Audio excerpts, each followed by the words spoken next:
Inaasahan mo na ba ang mga sagot sa iyong mga panalangin? Nagdududa ka ba sa tugon ng Diyos sa iyo? Mahal na anak ng Diyos, narinig ka ng Diyos at handang ibigay sa iyo ang lahat ng naisin ng iyong puso. Paano ka nakakasigurado dito? Kapag nakakita ka ng ilang mga palatandaan, walang alinlangan, inihahanda ka ng Diyos para sa iyong ipinagdarasal. Kaya, ano ang mga palatandaang ito? Bago natin talakayin ang mga ito, kung hindi ka pa nakasubscribe sa channel na ito, mangyaring gawin at i-click ang notification bell. Makakatanggap ka ng liwanag mula sa isip ng Diyos ngayon, at babaguhin ka nito magpakailanman. Ang Diyos ay laging nananabik na marinig ang iyong mga panalangin. Gustong-gusto niya kapag lumalapit ka sa Kanya dala ang iyong mga pasanin. Siya ay sapat upang ibigay ang lahat ng iyong mga pangangailangan. Sinasabi sa Efeso 3:20 ngayon sa Kanya na makagagawa ng higit sa lahat ng ating hinihingi o iniisip, ayon sa Kanyang kapangyarihan na kumikilos sa loob natin. Walang bagay na napakahirap gawin ng Diyos, mga minamahal, kahit ang iyong pinakamasalimuot na mga problema. Kaya, kung magagawa ng Diyos ang lahat ng bagay, bakit hindi Niya ipapadala sa iyo ang iyong mga sagot? Ang pagkaantala na iyong nararanasan ay hindi dahil pinaparusahan ka ng Diyos, kundi dahil may inihahanda siyang napakalaking bagay. Kailangan mong maunawaan na mas matagal ang paghihintay, mas malaki ang iyong mga patotoo. Sa makatuwid, ang paghahanda. Hindi Niya gusto na mali ang paghawak mo sa kanila pagdating nila. Kaya, paano ka inihahanda ng Diyos para sa iyong ipinagdarasal? Ano ang mga palatandaan? Numero 1. Ikaw ay nalulula sa diwa ng pagpapatawad. Dahil ang hindi pagpapatawad ay isa sa mga bagay na maaaring hadlangan ang mga sagot sa iyong mga panalangin, kapag ikaw ay pagpapalain ng Diyos. Pinupukaw Niya ang diwa ng pagpapatawad sa iyo bilang isang kinakailangan para matanggap ang iyong mga sagot. Napakahalagang bumitaw upang magkaroon ng puwang upang matanggap kung ano ang mayroon ng Diyos para sa iyo. Ang hindi pagpapatawad ay maaaring mag-udyok ng mga ugat ng kapaitan sa iyong puso, at sa ganoong kapaligiran, hindi mo maaaring tanggapin ang presensya o mga pagpapala ng Diyos. Kaya, sa tuwing masusumpungan mong dinadala ka ng Diyos sa punto kung saan nais Niyang isaalang-alang mo ang pagpapalaya sa isang tao, nangangahulugan ito na mayroon Siyang mas mabuti para sa iyo. Maaaring maging mahirap ang pagpapatawad, ngunit hihilingin ng Diyos na iwagayway mo ang negatibong pakiramdam na mayroon ka sa iyong nagkasala bago Niya palayain ang mga bagong bagay na mayroon Siya para sa iyo. Isa ito sa mga prosesong dinadala sa iyo ng Diyos para ihanda ka. Ito ay Kanyang proseso ng paglilinis. Nais ng Diyos na ibuhos ang Kanyang mga pagpapala sa isang malinis at handa na sisidlan upang kumuha ng mga bagong bagay. Hindi Kanya maibibigay ng sagot sa iyong mga panalangin kung nakikita Niya ang hindi pagpapatawad sa iyo. Sinasabi sa Lucas 5:36 -38, sinabi Niya sa kanila ang talinghagang ito, walang pumupunit ng isang piraso ng bagong damit upang tabunan ang luma. At walang nagsasali ng bagong alak sa mga lumang sisidlang balat, sa mga bagong sisidlan ng alak. Hindi maaaring magbuhos ng bagong alak ang Diyos sa mga lumang sisidlang balat. Ito mismo ang sinasabi ng Diyos kapag hiniling Niya sa iyo na manalig sa pagpapatawad. Ang hindi pagpapatawad ay nagbabalik sa iyo at nagpapanatili sa iyo sa kabilang direksyon ng mga pagpapala ng Diyos. Kaya kapag paulit-ulit na pumapasok sa isip mo ang taong nanakit sa iyo noon, tanda na ng magpatawad at bumitaw. Kung mas pinipili mong manatili sa sakit, mas pinipigilan mo ang susunod na bagay na ibibigay sa iyo ng Diyos. Hindi naman hinihiling ng Diyos na makaget over ka agad sa ginawa nila sa iyo. Hinihiling lang Niya sa iyo na huwag isipin ang pakiramdam na iyon. Ikaw ay sa isang punto, kailangan na pabayaan ito. Ang pagpapatawad ay naghahanda sa iyong puso para sa paghipon ng Diyos. Sinasabi sa Mateo 18:15 at 18:19, kung ang iyong kapatid na lalaki o babae ay magkasala, pumunta at ituro ang kanilang kasalanan sa pagitan lamang ninyong dalawa. Kung sila ay makinig sa iyo, ikaw ay nanalo sa kanila. Katotohanang sinasabi ko sa iyo, anuman itali mo sa lupa ay tatalian sa langit, at anumang kalagan mo sa lupa ay kakalagan din sa langit. Katotohanang sinasabi ko sa iyo na kung dalawa sa inyo sa lupa ay magkasundo tungkol sa anumang bagay na kanilang hingin, ito ay gagawin para sa kanila ng aking Ama sa langit. Hindi ba kawili-wili kung paano binanggit ni Jesus ang tungkol sa pagpapatawad at mga sagot sa mga panalangin sa parehong mga talata? Ito ay dapat sabihin sa iyo kung gaano ang iyong pagpapatawad ay tumutukoy sa mga resulta na makukuha mo mula sa panalangin. Nang tanungin ni Pedro si Jesus kung ilang beses niya kailangang patawarin ang kanyang kapatid na nagkasala sa kanya, sumagot si Jesus na 70 beses 7. Nangangahulugan ito na nais ng Diyos na patuloy kang magbigay ng allowance sa mga taong nakapaligid sa iyo. Kapag nagpatawad ka, ito ay mas kapaki-pakinabang sa iyo kaysa sa taong nasaktan mo. Ito ay nagpapagaan sa iyo ng mga pasanin at lumilikha ng espasyo para sa mga pagpapala ng Diyos. Hanapin ang iyong puso para sa mga taong nakasakit sa iyo. Dapat kang magpasya na palayain sila sa iyong puso ngayon. Naghihintay ang Diyos na buhosan ka ng masaganang pagpapala, ngunit kailangan mong gumawa ng isang hakbang patungo sa pagpapaalam. Mahalagang maunawaan na ang pagpapatawad ay hindi nangangahulugang pagbuo ng isang mas mabuting relasyon sa tao.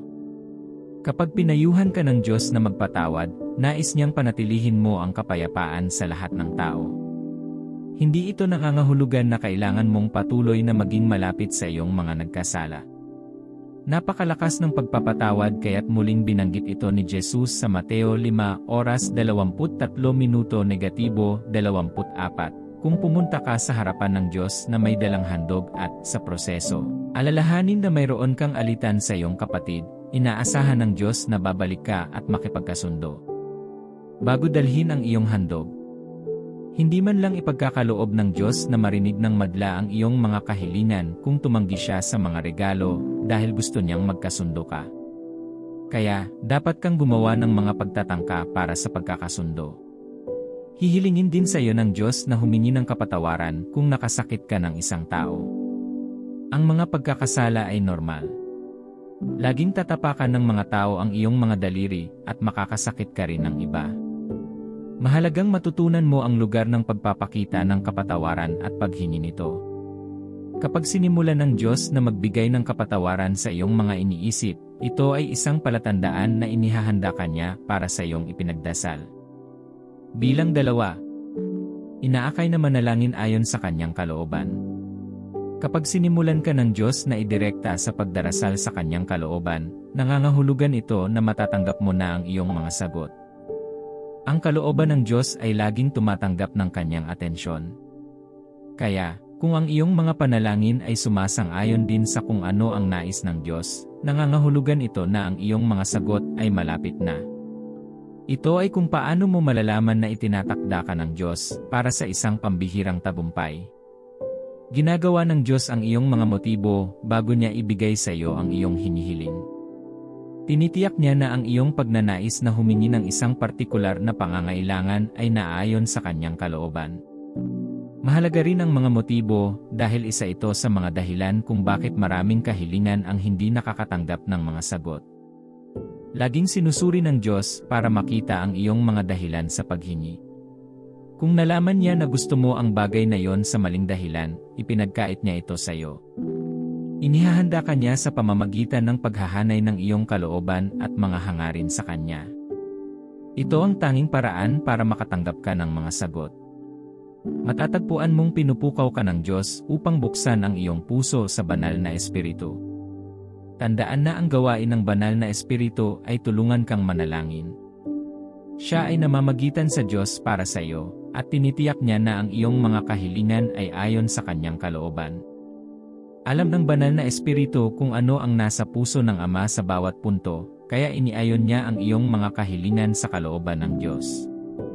Nakikipag-usap siya sa Diyos sa paraang hindi mo magagawa. Ang sabi ng Biblia, kapag hindi ka marunong manalangin, ang Espiritu Santo ay namamagitan para sa iyo sa mga daing na hindi man lang maipahayag sa mga salita. Ang ganitong mga daing ay agad na pumupunta sa puso ng Diyos dahil ito ay sumasama sa layunin ng Diyos para sa iyo sa panahong iyon.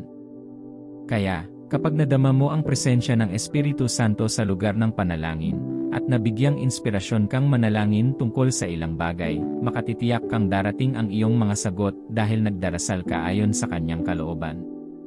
Sinasabi ng 1 Juan 5:14 -15, ito ang ating pagtitiwala sa paglapit sa Diyos, na kung tayo ay humingi ng anumang bagay ayon sa kanyang kalooban, tayo ay dinirinig niya. At kung alam nating dinirinig niya tayo, anuman ang hingin natin, alam natin na nasa atin ang hinihingi natin sa kanya. Tandaan na nakakatanggap ka ng mas mabilis na mga sagot sa mga panalangin na naaayon sa kalooban ng Diyos. Nakikinig siya sa gayong mga panalangin, at nagbibigay siya ng mabilis na mga sagot. Bilang 3. Tiyak na pagsasanay. Kapag hinahangad mo ang mga pagpapala ng Diyos, tinitignan muna niya kung may kakayahan ka ring tanggapin ang mga ito. Hindi sasagutin ng Diyos ang panalangin ng isang 0 taong gulang para sa isang kotse. Ito ay dahil hindi pa siya handang tanggapin ito. Ang batang iyon ay kailangang nasa hustong gulang at marunong magmaneho bago sumagot ang Diyos. Ito ay ang parehong bagay na ginagawa ng Diyos sa iyo.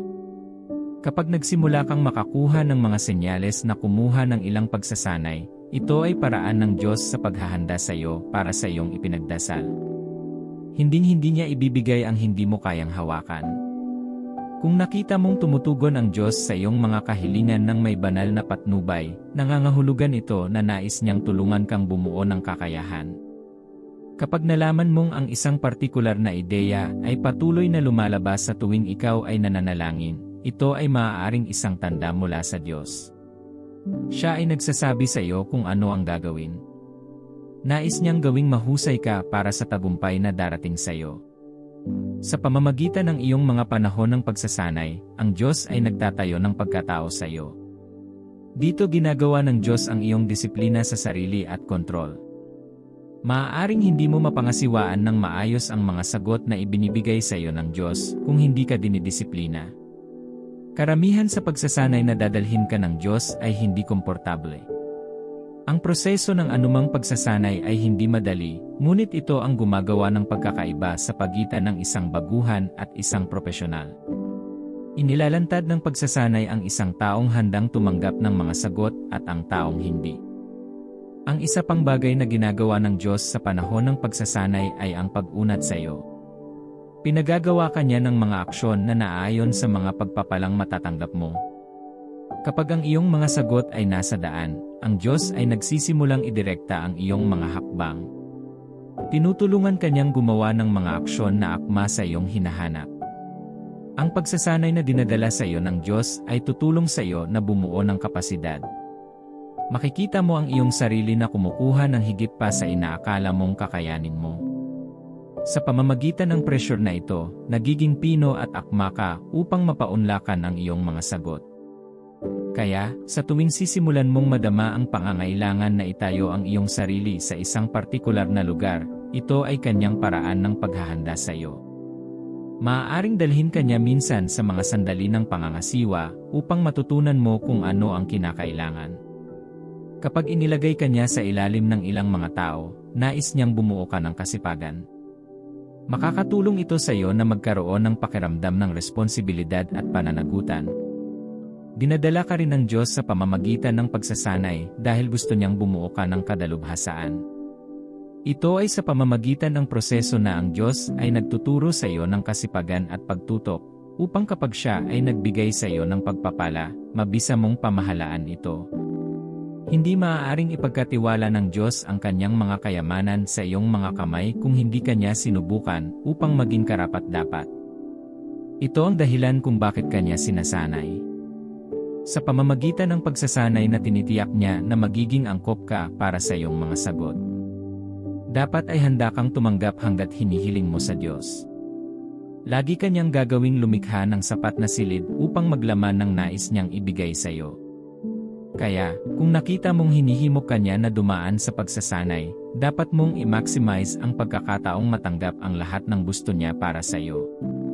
Bilang 4. Mga pagsubok. Hindi dinadala ng Diyos ang mga pagsubok sa iyong paraan, ngunit pagdating ng mga ito, pinahihintulutan niya sila. Ito ay dahil ang mga pagsubok na ito ay nagpapatalas ng iyong pananampalataya sa Diyos. Ang panahon sa pagitan ng iyong panalangin at ang mga sagot ay maaaring mapuno ng kawalan ng katiyakan, ngunit hindi ito kung kailan magdududa. Ito ay sa halip isang sandali upang humanap ng aliw sa Diyos. Nagkakaroon ka ng tiwala sa mga kakayahan at katapatan ng Diyos sa panahong ito. Sa 1 Samuel 22, hinarap ni David ang mga sandali ng kawalan ng kakayahan.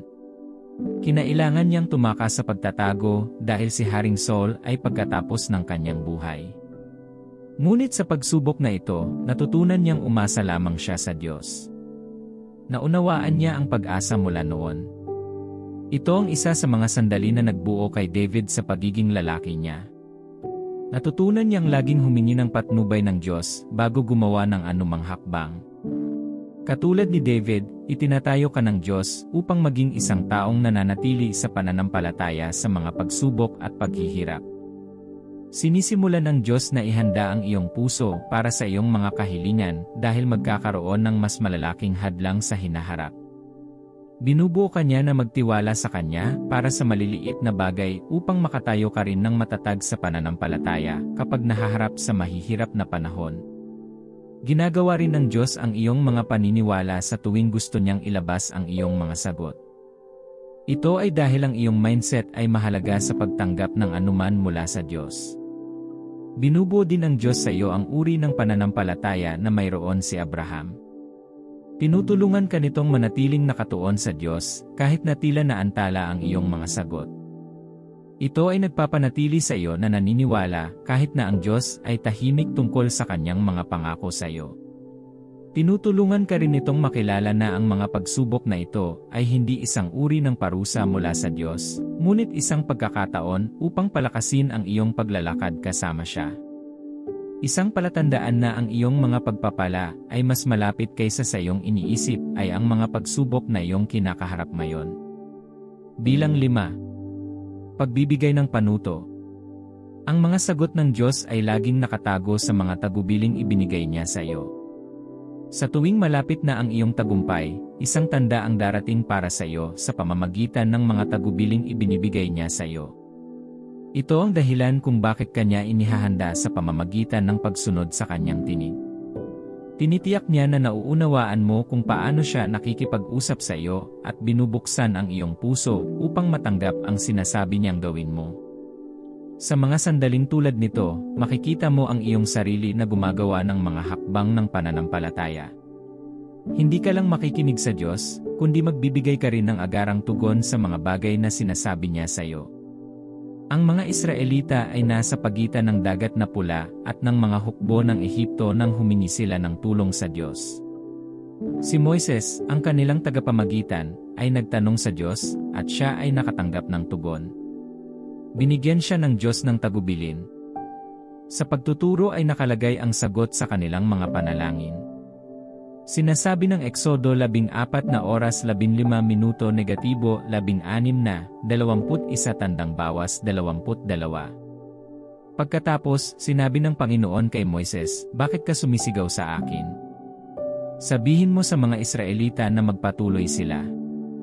Itaas mo ang iyong tungkod at iunat mo ang iyong kamay sa dagat upang hatiin ang tubig upang ang mga Israelita ay makadaan sa dagat na tuyo." Lupa. Pagkatapos ay iniunat ni Moises ang kanyang kamay sa ibabaw ng dagat, at buong gabing itinaboy ng Panginoon ang dagat sa pamamagitan ng malakas na hangin silangan at ginawa itong tuyong lupa, at ang mga Israelita ay tumawid sa dagat sa tuyong lupa, na may ipader ng tubig sa kanilang kanan at sa kanilang kaliwa. Naiintindihan mo na ba ngayon kung paano ka pinapatnubayan ng Diyos sa pamamagitan ng mga tagubilin? Nangangahulugan ito na ang iyong susunod na sagot ay nakasalalay sa iyong pagsunod sa kung ano ang ipinagagawa sa iyo ng Diyos. Bago mo tanungin kung bakit hindi nalalapit ang iyong mga sagot, tingnan kung ginagawa mo ang ipinagagawa sa iyo ng Diyos. Kapag gusto ng Diyos na magbukas ng bintana para sa iyong mga sagot, dadalhin ka niya sa mga proseso. Maaaring dumating ito sa pamamagitan ng mga tagubilin at kahilingan. Ito ang dahilan kung bakit mahalaga ang iyong pagsunod. Ito ay nasa pagitan mo at ng mga sagot na hinahanap mo. Dapat mo ring maunawaan na ang mga utos ng Diyos ay hindi mabigat. Nangangahulugan ito na hindi niya ibibigay sa iyo ang higit sa iyong kapangyarihan. Sa bawat utos ay may lakas na gumanap. Kailangan mo lang maniwala sa Diyos at humakbang ng may pananampalataya. Kahit na ang mga tagubilin ay tila hindi lohikal, dapat kang magtiwala na nasa puso ng Diyos ang iyong interes. Hindi ka niya akayin na gawin ang hindi magbibigay sa iyo ng pinakamagandang resulta. Kaya, kung ang mga tagubilin ay dumating sa iyo, tanggapin ang mga ito. Ito ang paraan ng Diyos sa pagsagot sa iyong mga kahilingan. Number 6. Pinalalapit ka niya sa Kanya. Isa sa mga paraan na dadalhin ka ng Diyos sa paghahanda ay sa pamamagitan ng pagpapalagayang loob. Nagsisimula siyang pukawin ka tungo sa pagbuo ng mas matatag na relasyon sa Kanya. Isang bagay na hindi gagawin ng Diyos ay bigyan ka ng mga pagpapala na kumukuha ng iyong pagtuon mula sa Kanya. Hindi niya sinasagot ang mga panalangin na magpapawala sa iyong pag-asa sa Kanya. Gusto Kanyang laging gabayan sa tamang landas. Ito ang dahilan kung bakit hindi sinasagot ang mga panalangin ng maraming tao. Bagamat pinakikinggan sila ng Diyos, alam niya ang motibo ng mga taong ito. Nakikita niya na ang mga sagot sa mga panalangin iyon ay maaaring makahikayat sa kanila na talikuran ang Diyos, kaya't hindi niya sinasagot ang mga panalangin iyon hanggang sa gawin niya ang kanilang mga puso. Isa sa mga paraan na maipagkakatiwala sa iyo ng Diyos ang Kanyang mga pagpapala ay sa pamamagitan ng isang relasyon sa Kanya.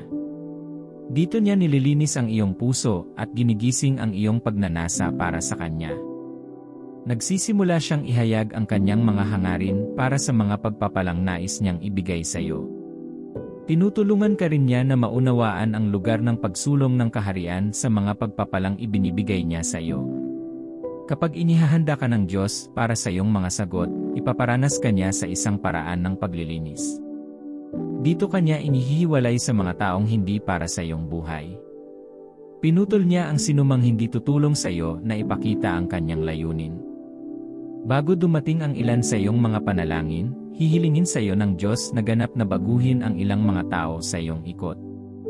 Ito ay dahil ang iyong mga pagpapala ay kadalasang magdadala ng inggit mula sa mga tao sa paligid mo. Ang iba ay magiging masamang impluwensya sa iyong pamamahala sa mga sagot na ibinibigay sa iyo ng Diyos.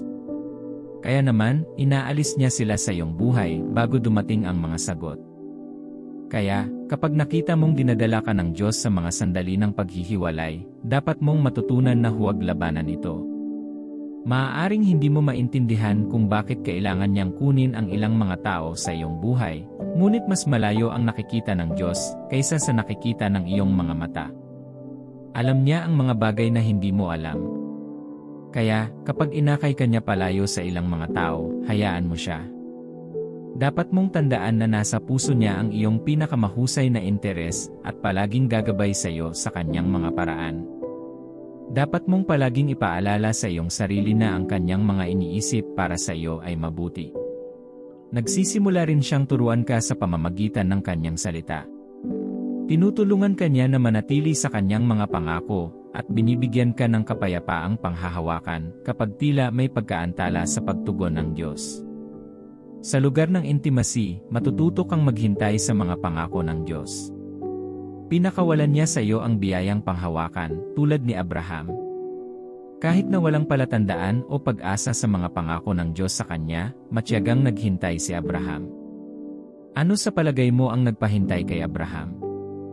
Ang kanyang pananampalataya ay binuo sa lapit na mayroon siya sa Diyos.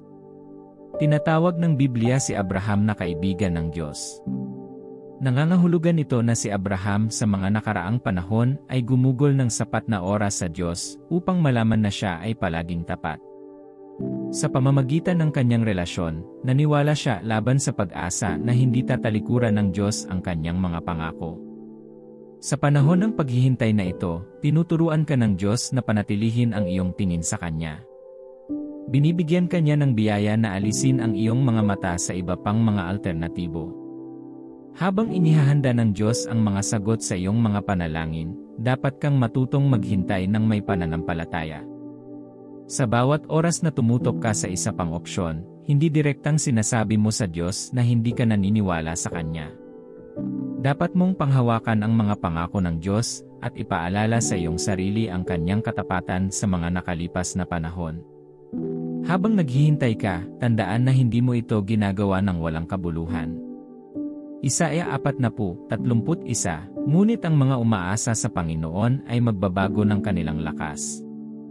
Sila'y papailang lang sa mga pakpak na parang mga agila, sila'y tatakbo at hindi mapapagod, sila'y lalakad at hindi manghihina. Isa sa katuparan ng Diyos ang Kanyang salita hanggat pinananatili mo ang iyong pananampalataya. Hindi niya binibiguan o binigo ang mga nagtitiwala sa Kanya. Ngayong naiintindihan mo na kung paano ka inihahanda ng Diyos, dapat mong yakapin ang ginagawa niya sa iyong buhay ngayong panahon. Kung lalabanan mo ang panahong ito ng paghahanda, nangangahulugan ito na hindi mo makukuha ang mga pagpapalang hinahanap mo. Sa lahat ng oras, dapat mong panatilihin ang iyong isip sa Kanyang mga pangako. Darating ang mga sandali na magiging mahirap na dumaan sa pagsasanay, ngunit dapat kang manalig sa banal na espiritu para sa tulong. Tandaan na siya ang iyong katulong at umaaliw sa oras ng kahinaan. Tutulungan kanyang manatili sa pagsunod sa mga tagubilin ng Diyos. Kailangan mo ring matutong magtiwala sa oras ng Diyos. Laging nakikinig ang Diyos sa iyong mga panalangin at handa siyang tumugon, ngunit gumagawa rin siya sa mga panahon. Ibig sabihin, ibibigay niya sa iyo ang mga sagot na hinahanap mo sa tamang panahon. Ngayon, ang tamang oras na ito ay maaaring hindi ito sa tingin mo ay komportable, ngunit dapat mong maunawaan na ang Diyos ay hindi kailanman huli sa Kanyang mga pangako. Ang sabi sa Habakuk 2:3, sapagkat ang paghahayag ay naghihintay ng takdang panahon, ito ay nagsasalita tungkol sa wakas at hindi magpapatunay ng kasinungalingan. Bagaman ito ay nagtatagal, hintayin mo ito ay tiyak na darating at hindi magtatagal. Gaano man katagal, tiyak na mangyayari ito. Ginagawa niya ang lahat ng bagay na maganda sa Kanyang panahon. May dahilan kung bakit hindi lumalabas ang sagot na iyon. Nais ng Diyos na maniwala kang gagawin niya ang lahat ng hinihiling mo sa Kanya sa tamang panahon. Dapat mong matutunang linangin ang isang pamumuhay ng pasasalamat habang hinihintay mo ang iyong mga sagot. Tinutulungan ka nitong alalahanin ang kanyang nakaraan na kabutihan at pinapanatili kang nababahala tungkol sa kung ano ang darating sa iyo. Kaya magalak. Manalangin tayo. Ama sa langit, salamat sa iyong mapagmahal na kabaitan at magiliw na awa sa akin. Ako ay nagpapasalamat sa iyong kabutihan sa aking buhay. Salamat sa palagi mong pakikinig sa akin at paghahanda sa aking mga sagot. Salamat, Panginoon, sa pag-access sa iyong presensya. Mayroon na akong ligtas na puwang kung saan maaari akong maging aking sarili at makilala ka sa pamamagitan ng iyong salita. Nagpapasalamat ako sa mga aral na natutunan ko kung paano matatanggap ang mga sagot sa aking mga panalangin. Ako ay nagpapasalamat na ang iyong presensya ay laging kasama ko. Nagpapasalamat ako sa prosesong pinagdadaanan mo sa akin. Kinikilala ko na ang aking mga hangarin ay hindi palaging nakaayon sa iyong kalooban para sa akin. Mangyaring linisin ang aking puso at alisin sa akin ang bawat makamundong pagnanasa na maaaring mayroon ako. Turuan mo ang aking puso na magtrabaho at manalangin ayon sa iyong kalooban. Tulungan mo akong lumakad ayon sa iyong kalooban dahil gusto kong pakinggan mo ako sa tuwing magdarasal. Hindi ako mabubuhay sa katuwiran malibang tulungan mo ako sa pamamagitan ng banal na espiritu. Tulungan akong bigyang pansin ang mga tagubilin na iyong ibinibigay sa akin bilang mga senyales sa aking mga sagot. Tulungan mo akong makilala ang iyong tinig sa tuwing kausap mo ako. Hinihiling ko sa iyong banal na espiritu na turuan akong manalangin ayon sa iyong kalooban. I pray for grace to let go of those who offended me in the past. Bigyan mo ako ng biyayang magpatawad at buksan ang aking puso sa pagtanggap mula sa iyo. Ihiwalay mo ako sa lahat ng gusto mong alisin sa buhay ko. Naiintindihan ko na ngayon kung paano mo ako inihahanda para sa aking mga sagot. Mangyaring tulungan akong manatili sa pananampalataya upang makatanggap ng mga sagot sa aking mga panalangin. Tumatanggap ako ng biyayang magtiwala sa iyo sa lahat ng panahon. Tulungan akong umasa sa iyong salita at tumayong matatag kapag ang mga pangyayari ay mukhang hindi paborable. Bigyan mo ako ng biyayang sumunod kaagad sa mga aksyon na magbubukas ng pinto sa aking mga pagpapala. Hinihiling ko na dalhin mo ako sa pakikipag-ugnayan sa mga taong humihikayat sa akin sa aking paglalakad. Alam kong hindi mo bibigin ang sinumang naghihintay sa iyo. Kaya, bigyan mo ako ng biyaya na manatili sa pananampalataya kahit na ang aking mga sagot ay nagtatagal. Bigyan mo ako ng grasya na maging sensitibo sa mga tagubilin na iyong ibinibigay sa akin. Huwag mo akong hayaang sumandal sa aking pangunawa. Bigyan mo ako ng lakas na kailangan ko upang lumakad sa pagsunod sa iyo, Panginoong makapangyarihang Diyos. Tulungan akong makahanap ng pasensya sa paghihintay sa iyong perpektong oras. Sa gitna ng kawalan ng katiyakan, kahit na ako ay natutukso na maiinip, bigyan mo ako ng kapanatagan upang magtiwala sa iyong plano para sa aking buhay. Gabayan mo ako sa aking pag-navigate sa panahong ito ng paghihintay at punuin ang aking puso ng pananampalataya at pag-asa. Hayaang mahugasan ako ng iyong kapayapaan at punuin ako ng pakiramdam ng katahimikan na sa iyo lamang magmumula. Naway masigasig kitang hanapin sa panahong ito ng paghihintay, lumalapit sa iyong presensya, at makatagpo ng kaaliwan sa iyong pag-ibig. Pakisuyong palakasin ang aking pananampalataya, at tulungan akong manatiling matatag kahit na ang mga sagot ay tila malayo. Turuan mo akong umasa sa iyong karunungan at pangunawa, batid na ang iyong panahon ay laging perpekto. Ibinibigay ko sa iyo ang aking mga hangarin at pagkabalisa. Tulungan mo akong manatiling matatag sa pananampalataya. Salamat, Panginoon, dahil kasama mo ako sa bawat hakbang. Salamat sa pagpapakita sa akin kung paano matatanggap ang mga sagot sa aking mga panalangin. Nagpapasalamat ako na tinuturuan mo akong lumakad sa iyong mga daan. Tumatanggap ako ng biyayang magtiwala sa iyo sa lahat ng panahon. Tulungan akong umasa sa iyong salita at manindigang matatag sa pananampalataya, kahit na ang aking mga sagot ay hindi nalalapit. Kung pinagpala ka ng video na ito, mangyaring mag-subscribe sa channel na ito upang makatanggap ng higit pang nilalaman na makakaapekto sa iyong paglalakad kasama ang Diyos.